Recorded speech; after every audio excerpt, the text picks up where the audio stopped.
Hello everyone, this is Michael Wolfe for WatchReport.com.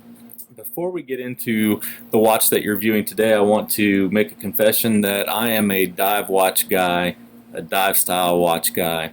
I really enjoy reviewing dive watches and dive style watches.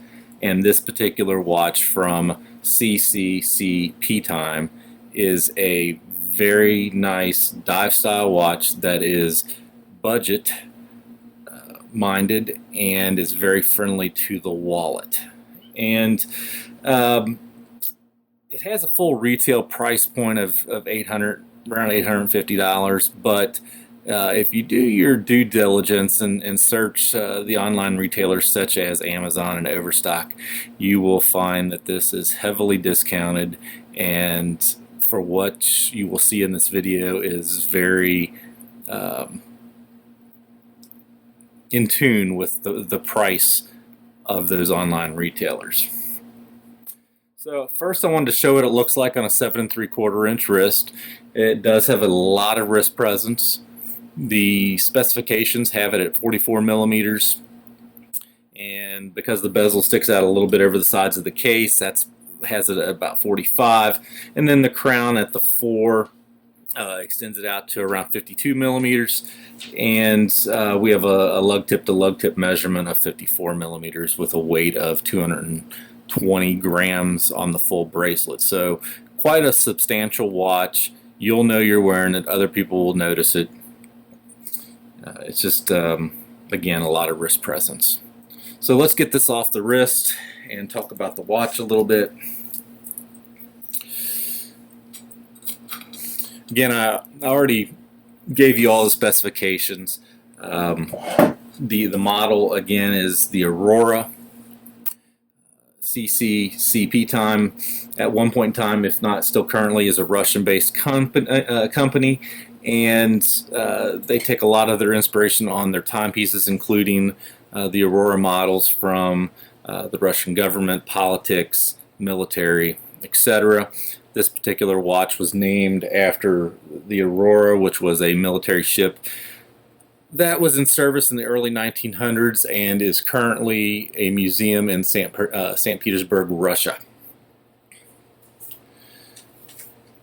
Now, some of the things that I really like about this watch that I really want to touch on is the vintage style look of the case.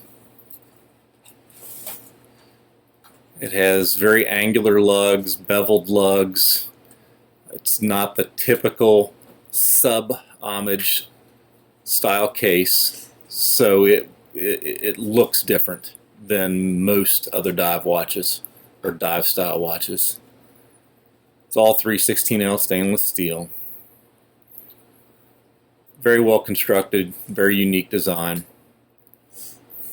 No branding on the case, which is fantastic. We have again the crown positioned at the 4.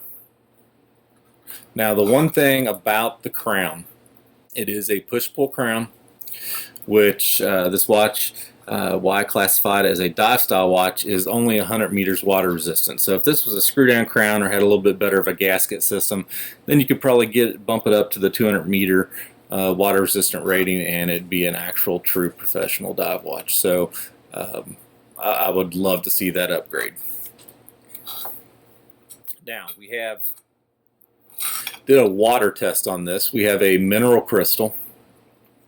The water drop dispersed rather than staying truly formed.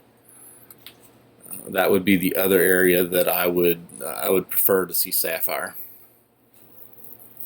Surrounding the sapphire crystal, we have a dive bezel. It is a 90 click dive bezel rather than a 60 or a 120 that you see on most or on many other dive watches. It has a red aluminum insert and a lume pip at the 12. It is a firm bezel, but it's difficult to rotate unless you rotate it from the sides. Just because of the way that it sets on the case, you really can't get a hold of it from the top and the bottom at all, so you're always going to have to rotate from the sides. Now, beneath the mineral crystal, something that is a little bit different that you don't see a lot. This is a tinted or red tinted skeletonized dial that allows you to see the top portion of the automatic movement. There's a bridge across the central portion of the dial, which also has, the branding information, and then at the 3 has a large open date window. Not a fan of the open date windows. I prefer, a single square date window, but in this particular, the way it's designed with the bridge, it really works. It looks nice. All of the numerals are painted on the dial. There is Lume on the hands and on the second hand. And then one of the things that after you go out and you check the online retailers, one of the things that I find most interesting about this being a budget priced watch are the applied markers that are inset into the chapter ring around the dial. Those are applied. Those are filled with Lume. I will have a Lume shot in the written review on watchreport.com. The Lume is average at best. Some will consider it probably poor because it doesn't have any staying power. You won't be able to tell the time well into the early morning hours in darkened conditions. Probably would be satisfactory for short periods in movie theaters and so forth. But really like the chapter ring and the setup there. And you can see the smooth sweep of the second hand, which we will get into shortly. The Caseback. Let me wipe it off real quick since I had it on my wrist.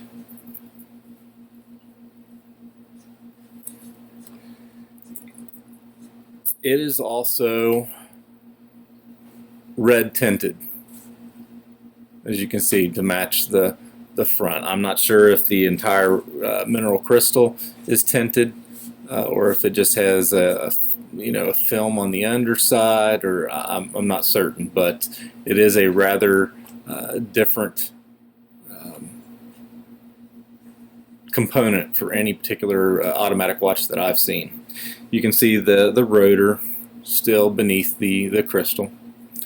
Around the case back there is various specification information noted, and it is a Seiko NH35A automatic movement. So high quality movement in this price category. It's been extremely accurate, probably plus 20, plus 30 seconds a day since arrival. So very dependable movement. Next we have probably one of the nicest features on this particular model, and it is this multi-link bracelet. It is a true multi-link bracelet. It has both high polished and brushed finishes to match the case very well. It's about I think I said it's 3.5 millimeters when I measured it in thickness on the links. The links are held together by friction pins. We have a dive style clasp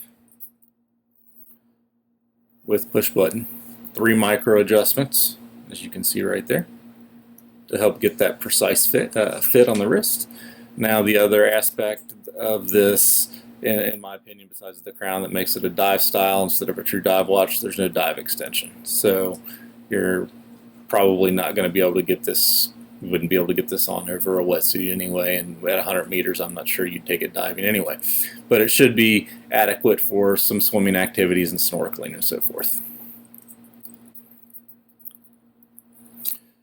So there you have it. This is the CCCP Time Aurora. It's a really nice dive style watch with some quality specifications, a really nice construction to the case, nice looking bracelet, and a quality Seiko automatic movement. I would like to thank CCCP Time for arranging this review with Watch Report, and would like to thank each one of you for watching. Definitely go on over to the full written review on watchreport.com and check it out, and check out our other video presentations here on YouTube. Thank you.